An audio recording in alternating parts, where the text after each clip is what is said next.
నీ కనుల ముందే రక్షించబడ్డారు, నీ కనుల ముందే నీతో పాటు సంఘములో జతపరచబడ్డారు, నీ కనుల ముందే నీతో పాటు ఎదుగుతూ ఈరోజు నీకన్నా ఉన్నతమైన స్థితిలోనికి వెళ్ళి వారు మామూలుగా ప్రయాణము మొదలుపెట్టి ఈరోజు దైవజనులుగా ఎందుకు అయ్యారో తెలుసా? ప్రభుతో అంటగట్టబడ్డారు గనక. ఎన్నో ఆత్మలను నాకు రవి తమ్ముడు, నాగరాజు తమ్ముడు రండి ఇటు రన్నాను, దైవజన్ రవి గారు ఇప్పుడు దేవుని చేతిలో బలంగా వాడబడుతున్నటువంటి దైవజనులు రవి గారిని బట్టి దేవునికి చెప్పకూడదు. ప్రియులారా, ఇదే ఓల్డ్ సిటీకి బీటెక్ కంప్లీట్ చేసి ఉద్యోగం కొరకు వచ్చాడు. దేని కొరకు చెప్పండి? ఉద్యోగం దొరికింది కూడా. వాళ్ళు బాండ్ అడిగారు, సంవత్సరమో 2 సంవత్సరాలు. తన సర్టిఫికెట్స్ అన్నీ పెట్టాడు. అప్పటికే ప్రభు రక్షించుకున్నాడు, చక్కగా ఫలక్నుమా సంఘములో ఎదుగుతున్నాడు. ఉద్యోగం వచ్చింది, రాగానే దేవునితో అంటగట్టబడ్డాడు కదా. అన్నా, దేవుడు నాకు చెప్తున్నాడు పరిచర్లోనికి రమ్మని. కలిసి ప్రార్థన చేశాం. నాకు అర్థమైంది దైవజనుని జీవితంలో పిలుపు ఉందని అర్థమైంది. అప్పుడు ఉద్యోగానికి వెళ్ళి, నేను ఉద్యోగంలో చేరనండి అంటే, కొన్ని నెలలు చేసావా నాన్న? ఎన్ని నెలలు? 13 రోజులు మాత్రమే. 13 రోజులు మాత్రమే. సండే సెలవు ఇయ్యమన్నారు. ఒక యుద్ధం మొదలైంది. నేను క్రీస్తు బిడ్డను, వ్యక్తిగతంగా నాకు దేవుడితో సహవాసం కావాలి, సంఘ సహవాసంలో నేను ఉండాలి కదా. వీళ్ళు సండే ఇవ్వని అంటున్నారు. దేవుని సన్నిధిని దొంగలించే ఉద్యోగం నాకెందుకు? రిజైన్ చేసేసాడు. సర్టిఫికెట్స్ ఇవ్వమన్నారు, వచ్చేసాడు. ప్రభులో ఎదగడం మొదలుపెట్టాడు. తర్వాత సర్టిఫికెట్స్ ఇచ్చారనుకోండి. తర్వాత చక్కగా ఫలక్నుమాలో చిన్న షెడ్, దాంట్లోనే క్రమంగా ప్రార్థనలో, వాక్యములో, ఉపవాసములో కొన్ని రోజులు ఇంట్లో తిండి ఉండేది కాదు, మాకు చెప్పేవాడు కాదు, అలా గడిపేవాడు దేవుని సన్నిధిలో. దేవునితో అంటగట్టబడ్డాడు. ప్రార్థన జీవితంలో ఎదిగాడు, వాక్య ధ్యానములో ఎదిగాడు, ప్రేమలో ఎదిగాడు, ప్రభువుని ఆరాధించడంలో ఎదిగాడు, ప్రభువు స్వరము వినడములో ఎదిగాడు. ఓ రోజు దైవజనుడిగా నాకు అర్థమైంది, ఇంకా తినను దేవుడు పరిచర్యకు పిలుస్తున్నాడని. తను వచ్చి చెప్పాడు, అన్న పరిచర్య. ఎస్, ప్రార్థన చేశాం ప్రియులారా. ఎక్కడికి వెళ్ళాలో చూపించాడు దేవుడు. నానా, నువ్వు ప్రార్థనలో గడుపు, ఇక్కడ నుండి నిన్ను వెళ్ళుమంటున్నాడంటే ఎక్కడికి వెళ్ళుమంటాడో కూడా చూపిస్తాడు ప్రభు. ఆ రోజు దర్శనంలో చూపించాడు. దైవజనుడు షాలేం రాజు గారి దగ్గర పరిచర్యలో పాల్గొంటున్నట్టుగా. హల్లెలూయా.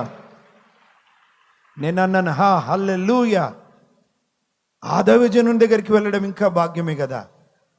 నాన్న వెళ్ళు అని. ఏం చేసామో తెలుసా ప్రియులారా? సంఘమంతా ప్రార్థించి ఉపవాసం ఉండి చేతులు పెట్టి, ప్రభువా, నీ బిడ్డని ఇన్ని సంవత్సరాలు మా మధ్యలో పెట్టావు, తనను నువ్వు అంటుకట్టబడేలా నీకు చేసుకున్నావు, ఇదిగో వెళుతున్నాడు, ఇక ఫలింపజేయి ప్రభువా. ప్రియులారా, అక్కడికి వెళ్ళి దైవజనుడి దగ్గర కొన్ని సంవత్సరాల నుండి దైవజనుడితోనే తండ్రి సన్నిధి పరిచర్య అద్దంకిలో ప్రారంభించడానికి ప్రభు సాయం చేశాడు. చప్పట్లు కొడదామా? ఎన్ని సంఘాలన్నా ఇప్పుడు ఈరోజు అద్దంకి చుట్టుప్రక్కల ప్రాంతంలో 5 సంఘాలు నడిపిస్తున్న దైవజనుడు. పెద్ద వయసేం కాదు. అంటగట్టబడే జీవితాలు. ఈరోజు ఎందుకు నిస్సాయ స్థితిలో, ఎందుకు శక్తి లేని స్థితిలో, ఎందుకు బలం లేని స్థితిలో ఆత్మీయ జీవితంలో ఉన్నావో తెలుసా? వీళ్ళ నాన్నగారు ఏం చేశారో తెలుసా? నాగరాజు తమ్ముడు ఉంటే రమ్మనండి. నాకు నానున్నారా? నాన్న ఒకసారి రండి. బాగా చదివించిండ్రా నాయన. హైదరాబాద్కి వెళ్ళి ఉద్యోగం చేసి మాకేదో పోషిస్తావంటే నువ్వు దైవజనుడు అయినవరా బాబు అని ఏం చేశాడో తెలుసా? రేయ్, నువ్వైతే ఎట్లాగో చెడిపోయినావు, అప్పటికి రక్షించబడలేదు. నాన్న పైకి రా. ప్రాక్టికల్గా చూపిస్తున్నానండి, కట్టుకథలు కాదు. ఇటు రన్నా. అమ్మగారు ఉండేవారు, చక్కని ప్రార్థన పరాలు. నాన్న అని నన్ను దేవుని రాజ్యం చేరింది. నాన్నని చూపిస్తున్నారా నాకు? రైట్. అప్పటికి రక్షించబడలే. నాన్న ఏం చేశాడో తెలుసా? ఒరేయ్, నిన్ను హైదరాబాద్ పంపించి ఉద్యోగం చేసి మాకేదో పోషించడానికి కదరా, చెయ్యి, నువ్వు పనికిరానోడవైపోయినావు, ఆ సేవలో దిగినావు పో అని రవి తమ్ముని హైదరాబాద్కి పంపించాడు నాగరాజు. ఎవరిని? నువ్వన్న బోరా, మీ అన్న ఎట్లాగో చెడిపోయిండు, సేవాన్ని వాడొచ్చాడు, బీటెక్ వరకు చదివించాను కదరా మీకు అని నాగరాజు తమ్ముని పంపించాడు. తమ్ముడు నాగరాజు వచ్చాడు. ఇప్పుడు నాగరాజు కూడా బీటెక్ కంప్లీట్ చేశాడు, తను ఉద్యోగం కొరకు పంపించబడ్డాడు. ప్రియులారా, దేవుడు చేసిన అద్భుతం ఏంటో తెలుసా? దేవుడు నాగరాజు తమ్ముని కూడా రక్షించాడు. చప్పలు కొట్టు. అదే చిన్న షెడ్డు, అదే కొద్దిమంది. ఓ రోజు ఆయన వచ్చి చెప్పాడు, నాకు అర్థమవుతుంది, వినండి. ఒక శిల్పకారునికి ఒక రాయిని చూస్తే దాంట్లో ఎట్లాగైతే ఏది చెక్కాలో అర్థమవుతుంది ప్రియులారా, దైవజనునికి అర్థమవుతుంది, ఎస్ ఈ వ్యక్తి జీవితంలో పిలుపుందని. ప్రార్థన చేయడం మొదలుపెట్ట. ఒకరోజు తమ్ముడు నాగరాజు వచ్చి అన్నాడు, అన్నా నేను పరిచర్యకు దేవుడు నన్ను పిలుస్తున్నాడు అన్నాడు. హల్లెలూయా. ప్రార్థించి ఉపవాసం ఉండి ప్రభు నామంని అభిషేకించి తిరిగి అద్దెంకికి పంపించడం జరిగింది.